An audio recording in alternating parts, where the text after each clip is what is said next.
Hey, Nick. Jalen's been over 73% accuracy, three straight games. No Eagles quarterback has ever done that. His accuracy each year of his career has gone up, as you know. What's kind of going into specifically that aspect of his game, uh, the accuracy that he's shown this year and especially over the last few games? Accuracy is not only where you place the ball and the ball being complete, but also you going to the right place with the football, right? You could have an accurate throw and not go to the right place with the football, and that be an incompletion, or and not do it in a timely fashion, and that be a tip ball or a sack. And so I think it's twofold. It's just him getting more and more comfortable with the plays that he's running and that he likes, and knowing where to go with the football accurate and going there in a timely fashion, and doing so with good fundamentals and delivering the ball with accuracy. So, it's those two components, and he's doing a nice job of that. Go ahead, Chris, and then Tim. Afternoon, Nick. Hey, With Chris. Dallas being with his injury right now, what's your thoughts on this current crop of tight ends that you currently have on a roster? Is there any consideration of possibly going outside the organization to adding any more? We'll always look for the best ways to make this team better, and see what Obviously, you're limited as far as any trades or anything like that. We're hopeful Dallas will make a good, clean recovery and be back sooner. When he's ready to be back. But we'll always be looking to how he does a great job, always looking to improve the football team. And so we like the guys that we have on this roster. We're excited about them. We're excited about them to get an opportunity. There's different ways you can supplement not having the tight end, having Dallas also. It doesn't just fall on Jack Stoll, Grant Calcaterra. It just doesn't fall, Albert. It just doesn't fall on those three guys, right? You can supplement it sometimes with different personnel groupings as well. And so, we feel like we have some good options. We're not obviously into game planning yet. We did a big review of our game today. And then tomorrow will be self-scout stuff. We'll work into game plan later in the week where that will be, we'll think more about that. But we know we have options not only with the guys in the room, but also guys that aren't in the room out of different personnel groupings. Go ahead, Tim, and then Jeff. Nick, after reviewing the string of three and outs near the end of the game, what was your takeaways? Yeah, when you're backed up, you're backed up on the minus 1 yard line. You're limited, obviously, in the things that you can do. So the backed up one, we gave ourselves some breathing room on the first play with a sneak.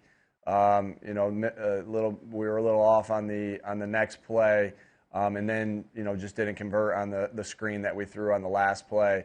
We felt good about all those. Gave ourselves some breathing room to get Braden an opportunity to punt the ball back to him. The other one is a situation. We're in 4 minute. We're trying to get them to burn their timeout, so we're being pretty conservative. And I think, as that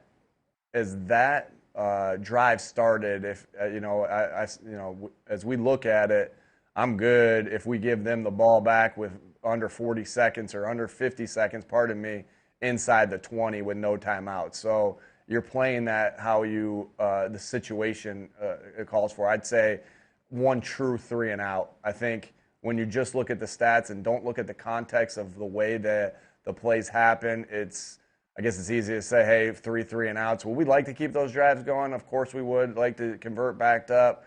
Of course we'd like to keep a drive going in a 4 minute. But those are played the way they're played because of the situation of the game and that we're in and where the ball is on the field. I'd say really on that one, then the 1 3 and out, we just got to do a better job putting the guys in positions to succeed, and we got to do a better job executing. Like that's always going to be that when we have a 3 and out anytime in the game, which is the one that we had an incomplete pass to AJ on the last play. It looked like AJ had a hard time seeing that ball for whatever reason. On that one, but I like the aggressive play call by Brian and the aggressiveness of Jalen on that one. That's been a high completion percentage play for us on that. We've been pretty successful on those go balls Just didn't work out on that particular one. But, a one-on-one with A.J. Brown and the tear that he's been on a vertical route, I'll take that. I'll take that any day of the week, and we didn't execute and on that particular one for a fluky reason. We'll go to Jeff and then John. I don't know if you mentioned it. What happened on AJ running into DeAndre in the fumble? I didn't mention it. Yeah, we just a little bit of a execution error. I'll leave it at that. We got to coach it better, and we just had a little bit of an execution error on that particular one. We ran that play a couple times in the game. Didn't have an execution error, so on those earlier. But we just got to make sure in different scenarios that we do a good job of reminding them so on those things. But and so again. That can't happen in that particular case. We got to coach it better. We got to execute it better. Go ahead, John, and then Brooks. Hey, Nick. Slay at the end of the game kind of said that he wanted to take CD no matter what. How do you sort of take that when you have veteran players that want to take ownership of the game? And how do you obviously filter that? Because you can't just let people do whatever they want. But so it's kind of, how does that work? Yeah. I mean, there's different things. You can't just play one coverage. You can't just put one guy on somebody. You'll be figured out fast there. Obviously, admire the fact that Slay wants to go against the best, and because he's one of the best, and so you admire that. But you got to do what you got to think. You got to think about the team and what's best for the team in different sets. Because again, you can't. If it was just a man and you just played man the entire time, then maybe you could do that. But obviously, there's a lot of different things there's a lot of different coverages that go into it, and it takes a lot of different reps to. It's going to take a lot of reps to. Execute different things that, different types of the coverages. So admire his willingness and want to do that. We know we're on the drawing board trying to figure out, better ways to take away a guy like CD, and we'll get better at that as we continue on through this year. Go ahead, Brooks, and then Dave. Nick, on that, where do you see the nickel position going forward? You get Roby back maybe in a couple weeks, and how do you? Where's your confidence in Eli Ricks and in that position, and how do you evaluate that going forward right now? Yeah, we feel like we have options. Again, we have to put the guys in position to succeed, and then the guys have to go out and execute. And so that's a team thing of how we do that. And we have confidence. The reason Eli and Sydney were out there yesterday is because we had confidence in them to do the job. Again, did the stat sheet look pretty with 375 yards passing? No, but did the scoreboard look pretty? Yeah, I mean. To hold a team like that to 6 points in the second half is pretty darn good, and to 23 points in the game's pretty good. And so, and then we're excited when Bradley Roby gets back, and we know he's a big time player, and we're excited that he's on this team, and excited that we have a chance to get him back this year. So, it got confidence in the group, and we feel like we have options at the group. Again, Howie's done a great job of bringing in depth and. Through the midst of some things where we've had some injuries at this defensive back position, and so we'll continue to get guys ready. Guys will continue to get themselves ready, and I'm comfortable with the group moving forward in the season. We'll go to Dave and then Martin. Hey, Nick, any idea why the run game hasn't been clicking like we're accustomed to seeing, and how big of a part of your self-scout will that be this week? Yeah, I just think that the run game is executing differently than what you've seen. Again, when you just look at a stat book, you're not going to get that information exactly the way it is, right? So, we run a jet sweep to DeAndre that goes for 22 yards, but that counted as a pass. That's a run. right? That's a run. It's just the way we gave him the football. Some teams are under center and turn around and hand it to the guy. Some teams that are gun teams catch it and pitch it forward. For the teams that catch it and pitch it forward, they get pass yards. For the teams that turn around and hand it, they get run yards. It's just a style of what you are in your offense, as far as if you're a gun team or an under team. Then you look at other plays, the explosive play to Dallas Goedert, right? Well, it counts as a pass. Well, I got it, but it's a RPO. It's an RPR, and when you do that, you're reading an end, and then some teams read it, and I don't want to get too much into the scheme of it, but some teams read it and they play option football, and some teams read it and they play pass forward football. Those are runs. So I don't agree that with your. I know you're just asking the question. I don't agree with it, because there's more to the run game, like those numbers, than just what the stats say. And so that's how I'm kind of answering that. You guys can take that. I think I've done a good job explaining that, and I don't want to get too far into that, the scheme things, but yeah, that's how we see it. So I just want to clarify, Nick. So you're okay with the way that the run game's going right now? Okay. Go ahead, Martin, and then Olivia. Hi, Nick. I was wondering what you thought of the way Tyler Steen played, and assuming that Cam is back, when you guys return against the Chiefs, how much do you think this experience will help him going forward? Yeah, good question, Martin. I think he played pretty good. Obviously, he's going to want plays back. There's a couple times he got matched up with some different guys, and you got to go through some of those adversities to continue to grow as a player. I thought he played a good game, though, being his first start, being a rookie, going against a really good defense. I thought he played a good game. And obviously, anytime you get reps, that's beneficial for you. And he did a good job. He's in between Jason and Lane, so that obviously helps. But that was a good front that we went against, and I thought he did a lot of good things. And I thought he got more and more comfortable as the game progressed. We're going to need all hands on deck continuing on, start going into this next game versus Kansas City. So we'll need Cam, we'll need Tyler, we'll need Sua, and glad we have the depth that we have, and look forward to them continuing to grow as players. Go ahead, Olivia, and then Al. Hi, Nick. Over Hi, Olivia. the last, I know earlier in the season we've talked to you quite a bit about some of the red zone struggles that the teams had, but over the last 4 games or so, I think the offense has scored on over 70% of your trips down there.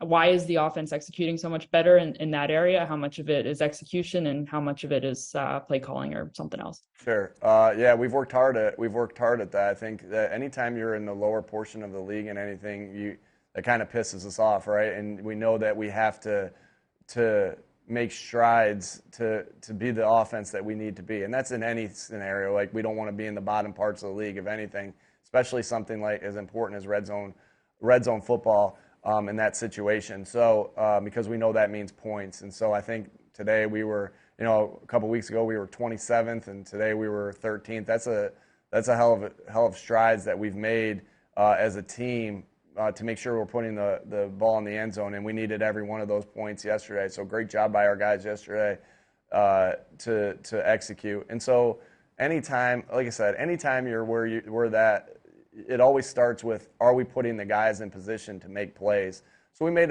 a few, without getting too much into it, Olivia, we made a few philosophical changes of what we were doing down there, which seemed to have helped. And our guys are doing a great job of executing when we get down there. And shoot, we got good players down there, and they're making really good plays. AJ's made some good plays. Julio made an unbelievable play. So again, we have all these weapons that we just got to make sure we're putting in positions to succeed. And like I said, guys have done a great job these past couple weeks of making this a big jump of, our red zone offense getting better. Because again, like I said, we've needed all those points. And so good job to the guys.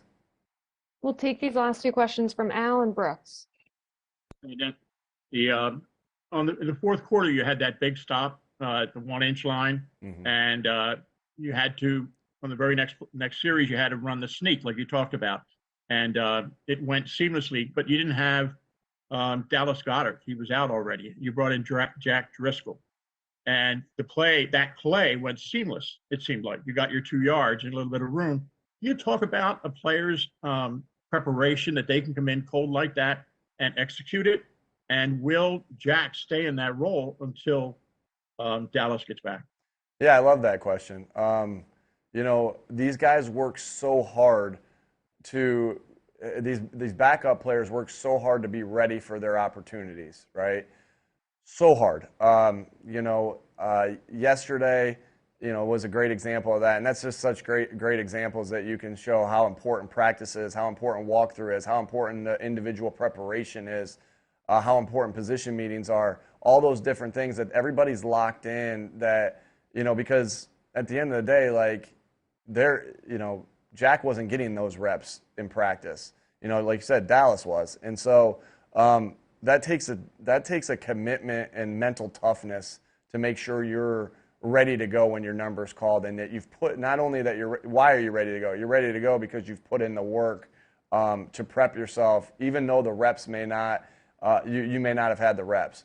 As far as your question about maybe Jack being there, we do that play out of so many different personnels. In that particular play, the one that you saw and the one you referenced, it was a 13 personnel play. We only had 2 tight ends up, so we needed an extra offensive lineman to go in there and execute in that part of the field, and he did. And so, I guess I would say if we needed him to do it again, yes, we can use him.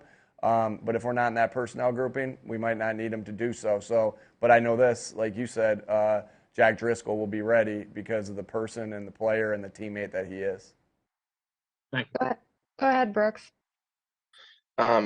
It may have something to do with Dallas in this, in what you just spoke about, but those last few drives of the game, Jalen Hurts was talking about being repeat offenders in terms of just continually, not being able to get the ball moving there at the end. The things that you learned from those situations, was that Dallas related, his absence in this specific game plan, or are there things that you learned elsewise that, just to break out in the game from that? I'm sorry, I'm gonna have to. What's the question? I'm sorry. Did it break up a bit? I'm sorry. No, I was looking I'm on Zoom and you're on Zoom and I was trying to see your face and I couldn't see it. I'm sorry. Yeah, I'm in a parking lot my movers finally showed up, so I got you. I would I would say if knocking on my window. If this was a staff meeting, like we have some Zoom staff meetings, and someone didn't have their camera on, I'd yell at them, but I'm not going to yell at you. You don't work for me, so I'm not going to yell at you. Well, here I am. There you are. Okay, that's who's asking the question. All right, say that. Yeah, ask me one more time. I'm sorry. Yeah, with those last 3 drives of the game, was that some of the offensive stagnancy, was that partially Dallas related to this game plan, or are there other things that you learned from this that going forward you learned from? Gosh, we've been so good in our 4-minute drives, for the past 3 years. We've had a couple we'd want back, obviously, but this particular one, they did a good job of again, we played it. All 4-minute drives are not exactly the same. Sometimes you're trying to make sure that you're no matter what, you're getting a first down. And by all means, we were trying to do that yesterday, right? Obviously, you want to end it with the ball in your hands. Sometimes you're trying to make sure while you're doing that, you didn't use your timeout. Sometimes that's not the point. You want them to. The yards are more important to flip the field. So there's all these different scenarios, and so. That was a unique scenario, probably a little similar to our Minnesota one where we punted it back to them, I think with like 20, they got the ball back with 20 seconds left in a similar position. We just had a little bit more time. And so, again, there were some execution things and some coaching things, some detailed things that need to be better. Did I feel like it was that Dallas's absence? I don't.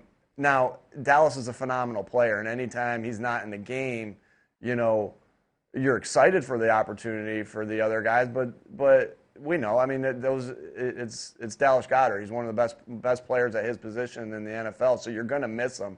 But did I feel like in that particular case it was not having Dallas? I did not. And so because I do think the guys stepped in and did a nice job in his absence. But you know, again, there's other reasons obviously why plays fail. It's always going to start with, did we put them in position to succeed, and was the execution well? And we'll take that with putting them in position to succeed on that drive and good defense by the Cowboys. Thank you. Yeah. Thanks for your time, Coach. Thanks, everybody.